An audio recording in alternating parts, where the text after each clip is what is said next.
So if you were online during the Omegle era, you probably remember that whole scene, right? That chaotic, like, lightning fast, random video chat Oh, thing. yeah, Wild West of the internet for sure. Exactly. And when Omegle finally shut down, it left this huge gap, Hmm. And now we're seeing all these platforms rushing in to try and fill that void. Hmm.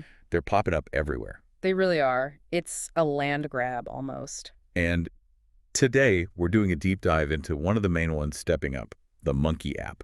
It really puts itself out there as the place to meet new people, make these spontaneous connections globally. Yeah, that's their whole pitch. So we've gathered their official marketing stuff, app store descriptions, and, maybe most importantly, a pretty detailed parent safety guide.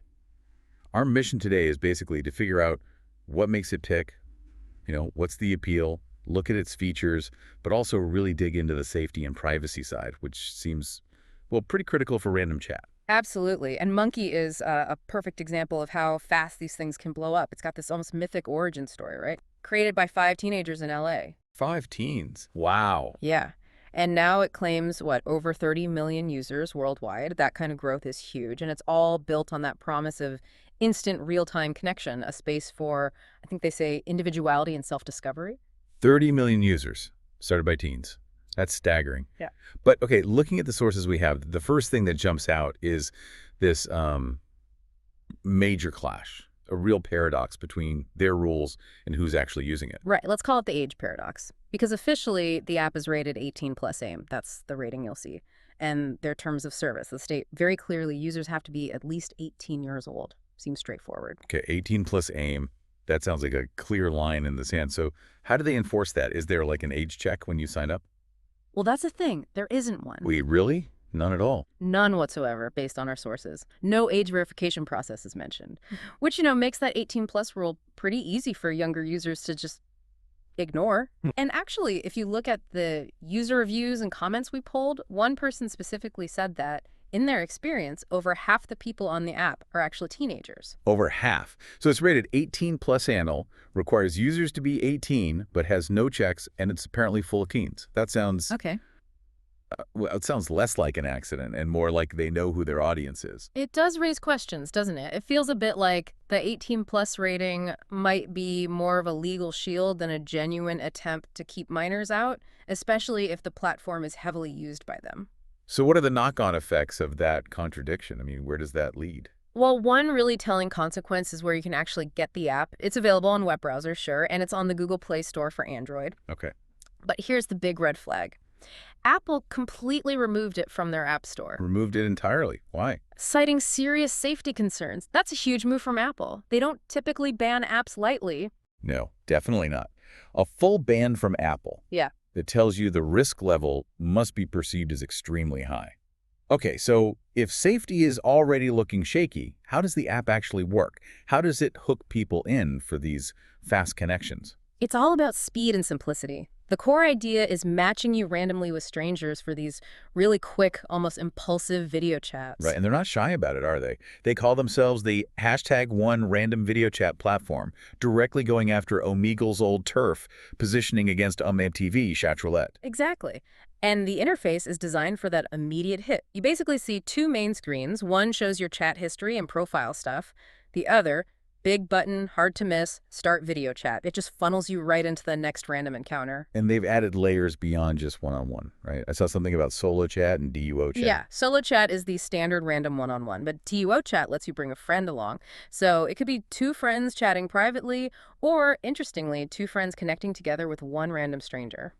Okay, adds a different dynamic. And they push personalization, too. You're encouraged to set a vibe for your profile, pick a custom mood, even add a profile song that plays automatically when someone sees your card. Your card, like a profile card. Yeah, you swipe through these cards to find and add new people. It's all very visually driven, very high stimulus, sort of like social media discovery, but geared towards immediate video interaction. High stimulation, and I bet high monetization potential.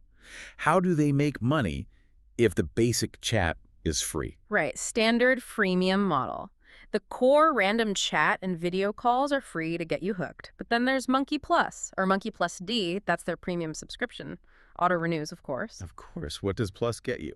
Paying for Monkey Plus removes the ads, which seems to be a big friction point. It also unlocks features that give you more control over the randomness, paradoxically, like choosing the country you want to match with and getting unlimited matches. So spontaneity is free, but controlled spontaneity costs money. Got it. Ads, subscription, anything else? Yep, one more layer, virtual currency. You can buy coins. Oh, coins. What are they for? Primarily for sending virtual gifts to other users. It creates this little economy of appreciation, keeps people engaged, sending little digital tokens back and forth, and, keeps them buying coin. It's a common loop. Keep them interacting, keep them spending.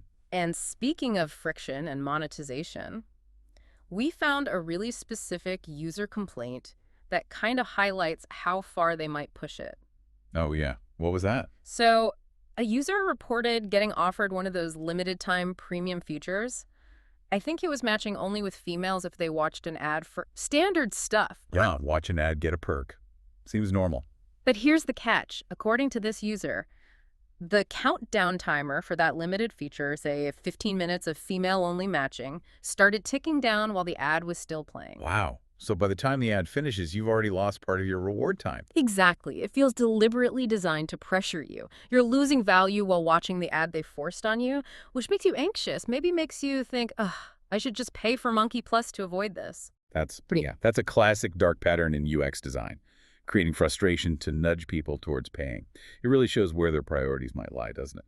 It certainly suggests that maximizing engagement and revenue through this rapid-fire matching and sometimes aggressive monetization might overshadow user experience or, more worryingly, safety. Okay, that brings us squarely to the risks. Given everything we've said, the 18-plus rating with no checks, the Apple ban, it means they likely haven't built robust safety features for minors, because officially, minors aren't supposed to be there. So let's unpack the risks from that safety guide, starting with inappropriate content. Yeah, the very nature of the app, the random matching, the instant video makes this almost inevitable. Users can just stumble into adult content with zero warning. Pornography, sexual propositions, you name it. And the guide mentions something about how hard it is to track perpetrators in this environment. That's a huge problem. Someone can flash disturbing content at you for literally 2 or 3 seconds in a random match, then immediately disconnect. They vanish. Making it almost impossible to report them effectively. Exactly. By the time you even process what happened, they're gone. And even though Monkey says it has robust moderation using machine learning, well, that tech is almost always playing catch-up. It's reactive, not preventative. Precisely. It might eventually flag and ban an account after multiple incidents, but it can't stop that initial harmful exposure in a fleeting random chat. The damage is often done before the system can even react. Prevention in this kind of spontaneous setup is incredibly difficult, maybe impossible. So beyond seeing harmful content, there's the risk of harmful contact, right? Connecting with total strangers. Absolutely. You have no idea who is on the other side of that screen or what their intentions are. The safety guide warns clearly that strangers might try to groom users, especially younger ones, for sexual purposes or other illegal activities. Or even just financial scams. Or financial exploitation, yeah. And for someone, maybe a teen, looking for validation or just a connection, that sudden attention from a stranger can be really dangerous. They might not recognize it as grooming or manipulation. Okay, those are serious interaction risks. But the privacy and security policies you found, those sound maybe even more concerning on a systemic level. Let's talk about that content license Monkey claims. Yeah, this one is, well, it's eyebrow-raising. It's incredibly broad. Monkey's terms basically say they have the right to use any user-contributed content however they want. User-contributed content, like photos, videos. Anything you post or stream. And they grant themselves a license to use that content, which could include your face, your voice, images of you in their advertising, promotional materials, or basically anywhere else. Without telling you, without paying you. Without telling you, without paying you, potentially forever. Hold on. So if I, or let's say a teenager who maybe didn't read the fine print, posts a selfie or does a quick video chat, Monkey could legally take that image or clip and use it in an ad campaign to promote their own app. According to that policy description, yes. That's the scope of the license they claim. It effectively turns your personal content into a free, perpetual marketing asset for them. Most users would probably have no idea they agreed to that. That's incredibly aggressive. What about other data they collect? It's extensive. The sources mention they may collect various data types, location, personal info, plus 6 others are listed in one store description. Specific examples given include your browser IP address, your date of birth, and your location data. Standard stuff for many apps maybe, but still sensitive. True, but here are the two details from the safety guide that really jump out regarding how they handle that data. First, it states user data is not encrypted. Not encrypted, in transit, at rest. Either way, that's bad.